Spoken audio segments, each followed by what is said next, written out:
Hi, in this video, we want to take a look at making predictions with spatial statistical models.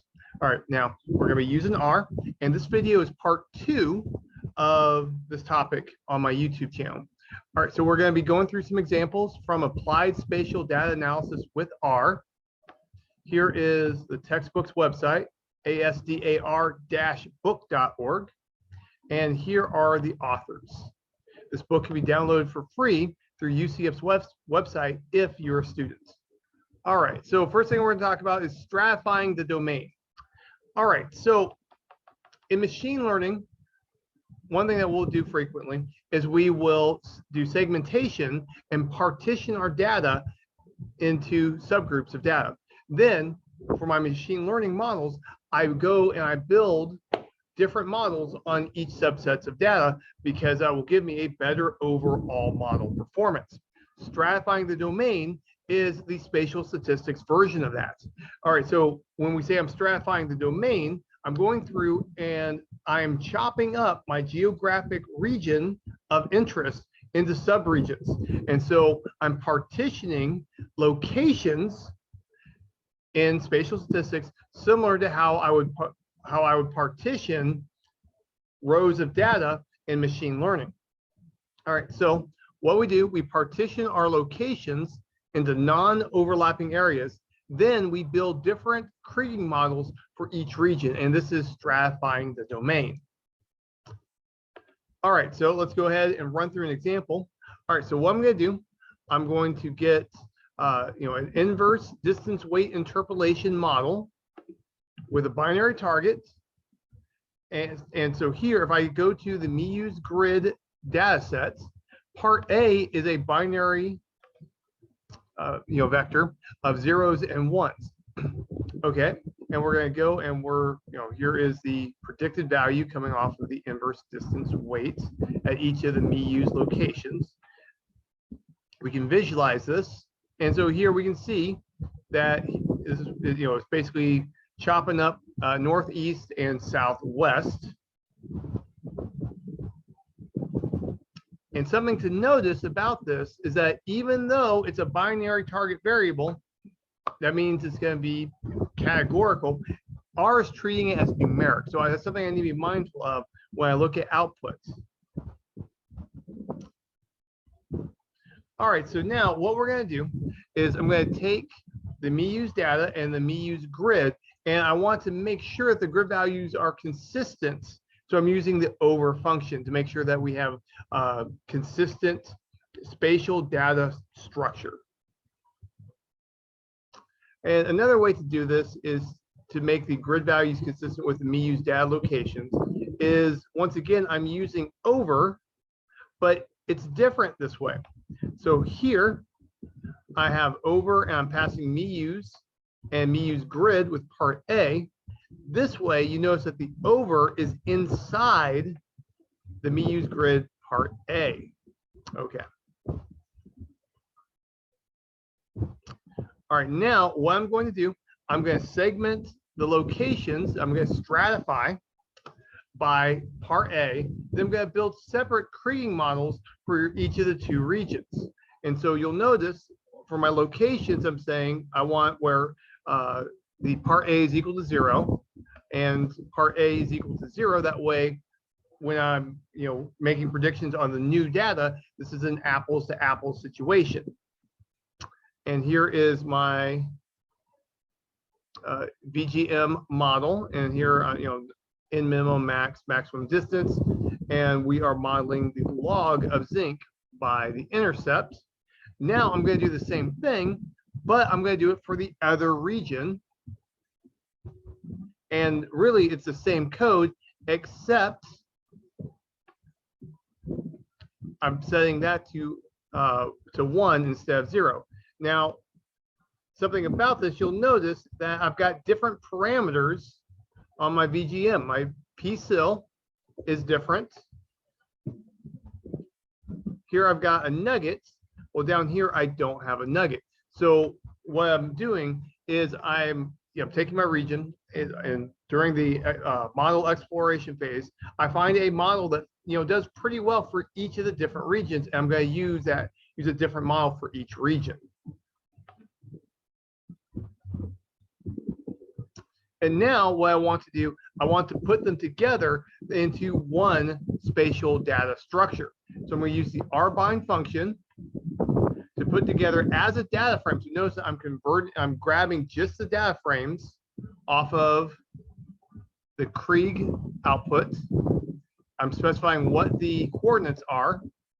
And then I'm going to take this and convert it to a spatial pixels data frame. Remember that my new data was a grid. I'm making that grid into a pixel format now. And now I can go through and plot it as one object.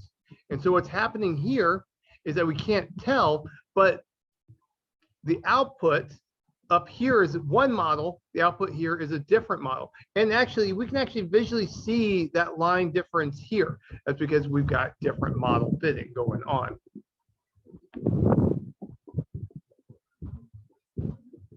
All right, so now let's talk about trend functions and their coefficients. All right, so the standard Krieg model involves a generalized linear model with a weighted average of the residuals. So if I look at the formula for predicting a location, here is that generalized linear model part, and here is the weighted average of the residuals between observed and the linear model. All right, so V here is the covariance matrix for my observed values at the measured locations. Little v is the covariance vector between the observed covariance and the one that I want to do the prediction of, sorry, between the target variable and the prediction target variable values. And my beta hats, okay, there's a mistake here. This should be superscript -1. I should have a superscript -1. That's an error. And here's the formula for my beta hat coefficients. So now that's the standard model. And this is the best least unbiased predictor. If I want the best least unbiased estimator, blue instead of bloop, what I need to do, I need to change the parameter of all caps blue equals true. And what it will do, it will drop this weighted average of residuals. The highlight portion will be gone. And what will happen is I only have the linear model portion of it. So this might be something a little bit easier to understand, easier to interpret, if just a linear model would work. All right, so let's go ahead and run some code to show an example. We're going to use the gstat function in the gstat package. Here's the formula I'm interested in. So we're modeling the log of zinc by the square root of distance from water. Here is the MeUse function, MeUse data set. Here is that model from a previous video I built up. And now when I do my prediction, to make the prediction, if I want the best least unbiased predictor, I set blue equals false. If I want the best least unbiased estimator, I set blue equals true. In this situation, here's the coordinates of the predicted values. Here is the predicted value, but we can see the variance is very, very different. So here, I've got a lot more, substantially more variance proportionally when I say it's going to be blue and best least unbiased estimator than when I have a best least unbiased predictor. But wait, there's a problem. I have a negative sign in my variance estimate. That doesn't make sense. All right, so that's a sign that there's a problem between our model structure and our data, that they don't jive. When I see that, I don't want to use this model. Okay, so what I'm going to do, maybe I could just, I could change the model parameter that I have here, see if I can get something better. Maybe change the equation form, or I could drop the weighted average of residuals altogether, which is what happens when we put blue equals true.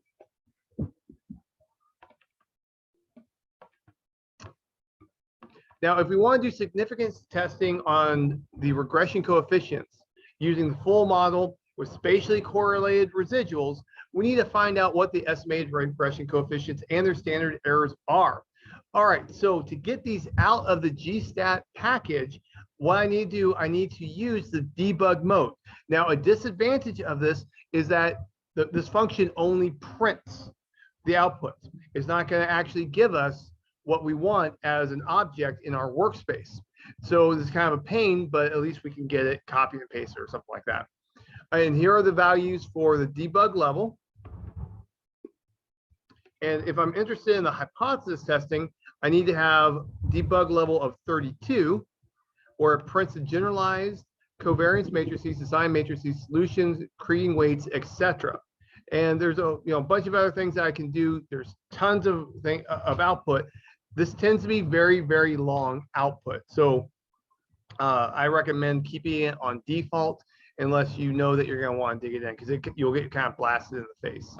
Now, unfortunately, like I said before, the debug method doesn't allow us to save it. It only prints it.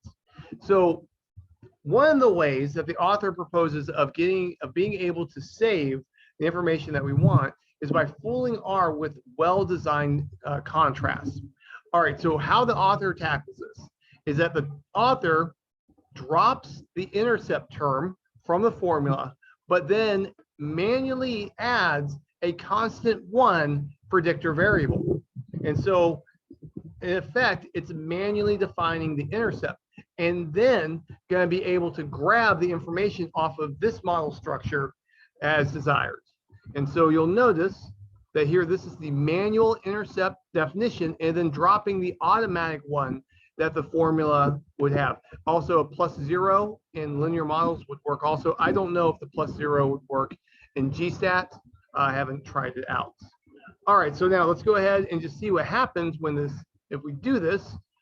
Well, what I'm going to do is I'm going to drop in the intercept and the distance. Notice I've got 0s and 1s.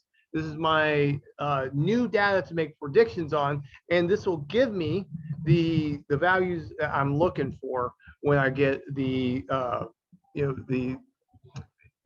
predicted value will be the coefficient because I multiply by 1, and the predicted values variance will be my estimate of the standard error of the coefficients.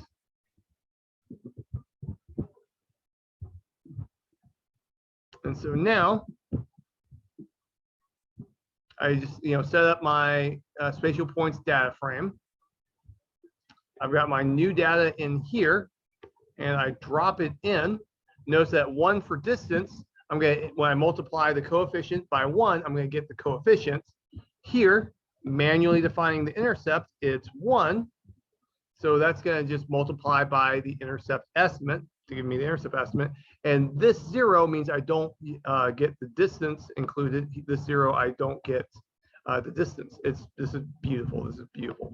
So when I work this out, I set blue equal to true. So I'm saying don't use the residuals, ignore them, just go with the generalized linear model.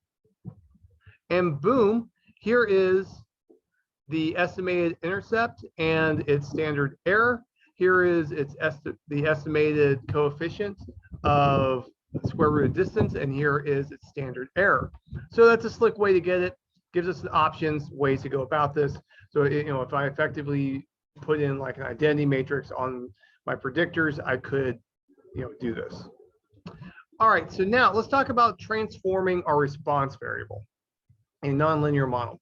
The first way we're going to talk about is with the Boxcox transformation. Well known, well established, and the Boxcox transformation, really our goal is to improve model performance. Usually that can be achieved by making the response variable look more like the normal distribution. Okay, now depending on our data, normal distribution may not be the best way, but typically that's what we're tackling. All right, and so here's the standard formula for my transformation. If the lambda parameter is equal to 0, then because of limits from calculus, the transformation is just natural log. But otherwise, here is my transformation. Now, something that is important to realize is that y has to be a positive value for this to make sense. And to estimate the Boxcox transformation, the most well-known approach in R is by far with the mass package. All right, so what I'm going to do, I'm going to say zinc depends on the square root of distance. Here is my data frame. Now let's go ahead and plot this. All right, when I plot this, this gives us a log likelihood curve, and I can see at the peak, this is around 0.2, 0.25 like that. It's actually closer to 0.22, but you can't see that from the graph. I know that from playing around with the code before making the video. All right, so now what we can do also, it's negative 0.2. So let's go ahead and let's rerun this with zinc transformed with the negative 0.2. Now, something that's going to happen is when I do that, it's not going to exactly be the Boxcox transformation because there's this -1 and rescaling by lambda, but the heavy hitter part, the most important, is the exponential transform, and that's being tackled. And when I do that, I see that approximately the best transformation to make this more like the normal distribution is 1, which is not changing anything. All right, so that shows me that this problem is pretty close to what I want. All right, now, next thing I want to talk about is normal score transformation. All right, normal score transformation converts the target variable to approximately the normal distribution. What we do, if I do the transformation on the data, I build my model on the transformed data, then I make a prediction. Now, the prediction will be on the transformed scale.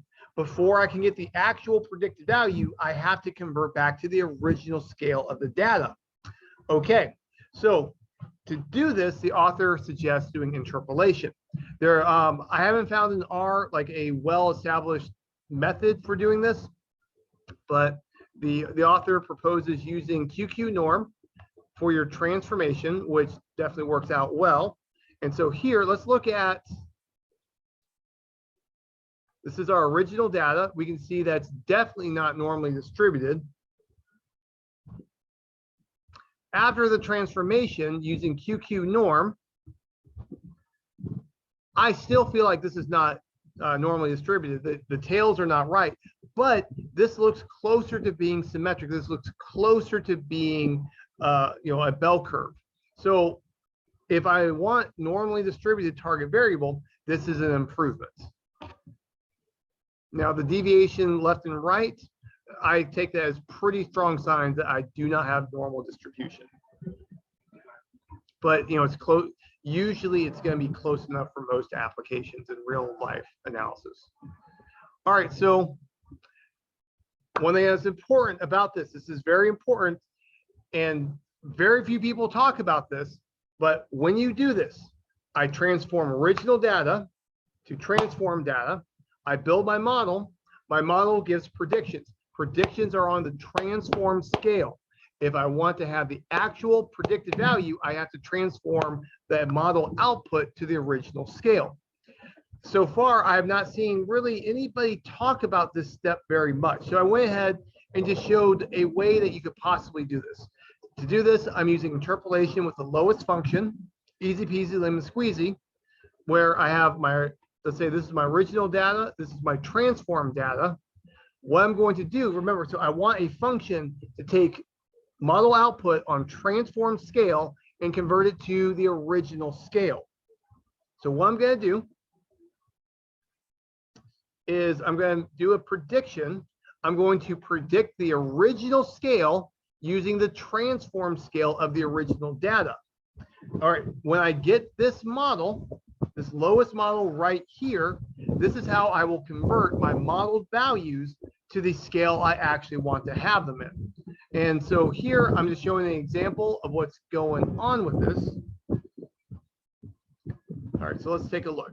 Okay, so what happened with this was that I have original scale data along the X. I transformed that, that's the Y. So with the black dots started in their horizontal position got transformed into their vertical position. Now, my model gives me output. The modeled output will be on the vertical scale of the red dots. So I'm saying, so for this simulation, the red dots are the y coordinate of the red dots are the output of my model after I've done my transformation and model building. Now, that is on the wrong scale. I need to transform it back. To transform it back, I will use that lowest curve, and then boom, the horizontal position is the actual value I want to have. And so here is how I tackled it using the lowest model.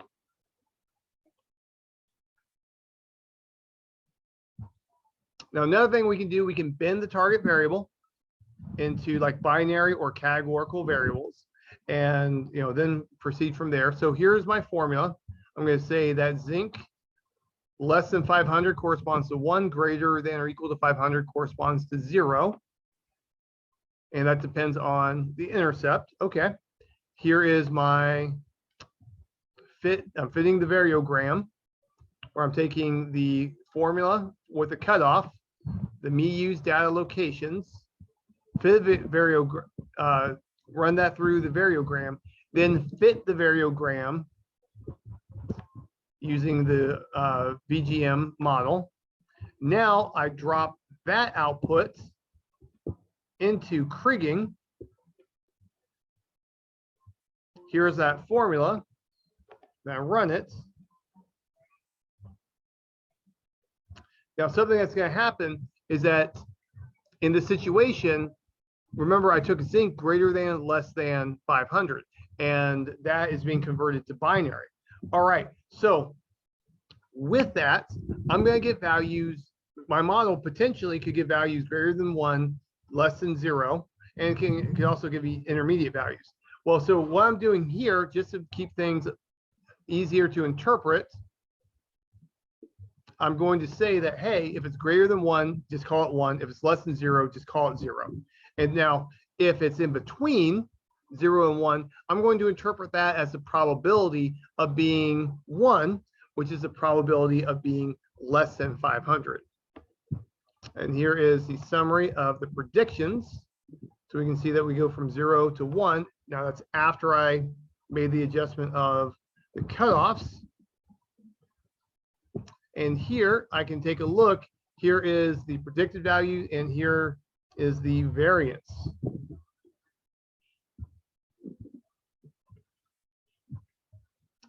Now, this is the last topic of this video. Let's take a look at singular matrix errors. All right, so the problem that we're going to talk about here is when I have my data and it ends up that I have singular covariance matrix. All right, so here this could happen if I have duplicate rows of data. Locations are being repeatedly sampled. If that happens, the solution is to average by location. There could also just be unexpected correlations in my data, that my data is collinear, so that we have a singular covariance matrix. That could happen. It's very rare. Now, another thing that could happen is if I have a variogram model that causes different locations to have perfect correlation.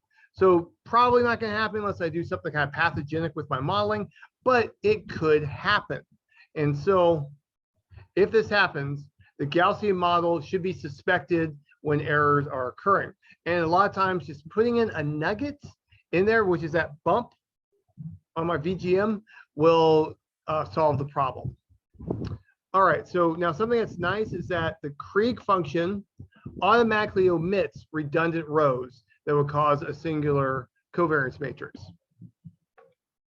And so, but here, just showing you what's going on, I'm going to add duplicate row in here. So this is a redundant row because it's coming from the data that we have. I'm stacking them on top of each other, set up my coordinates, and now I'm going to use the redundant data to fit my model.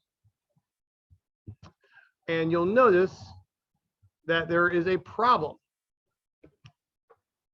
So it's just skipping it for us because it knows it's going to be a problem. or sorry, it skips building the model altogether if there's going to be a problem. It just says, nope, nope, don't do it, stop. All right, now nearly duplicate rows can make the covariance matrix nearly singular, which can result in numerically unstable models.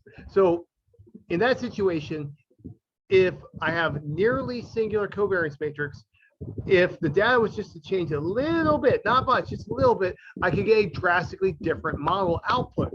And in that situation, I can't trust my model because it would be it could be wildly different off of small changes in the input. So one thing that can help us with this is that I can resolve this by taking averages on nearly duplicate rows of data. So if if I have locations that are close to each other, I can take the average of like the coordinates, average of their predictor variable values, and that can help reduce this problem greatly.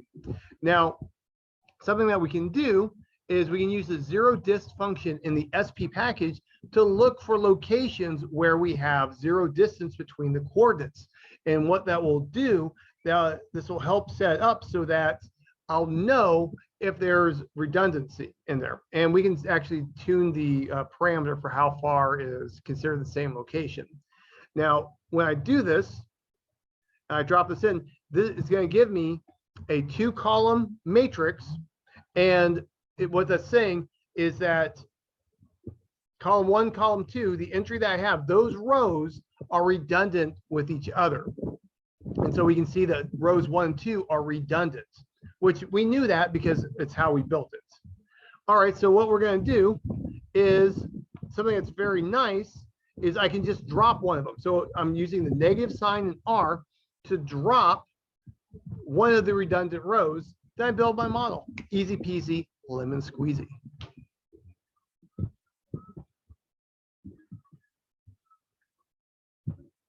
Now here I see negative on the standard error estimate. So you know what? I wouldn't trust this. I would drop down to the blue right off the bat. Now, another way to approach this is to use the Chomsky or the CN max parameters, depending on which version of the package you're using. And this can set it up to make it easier for us to find where are the problems in my data sets. So earlier versions use CN max, and the Chomsky is for the current version of the package. And we use the set parameter to indicate what we want. All right, well, that's all I've got for you. Take care and goodbye.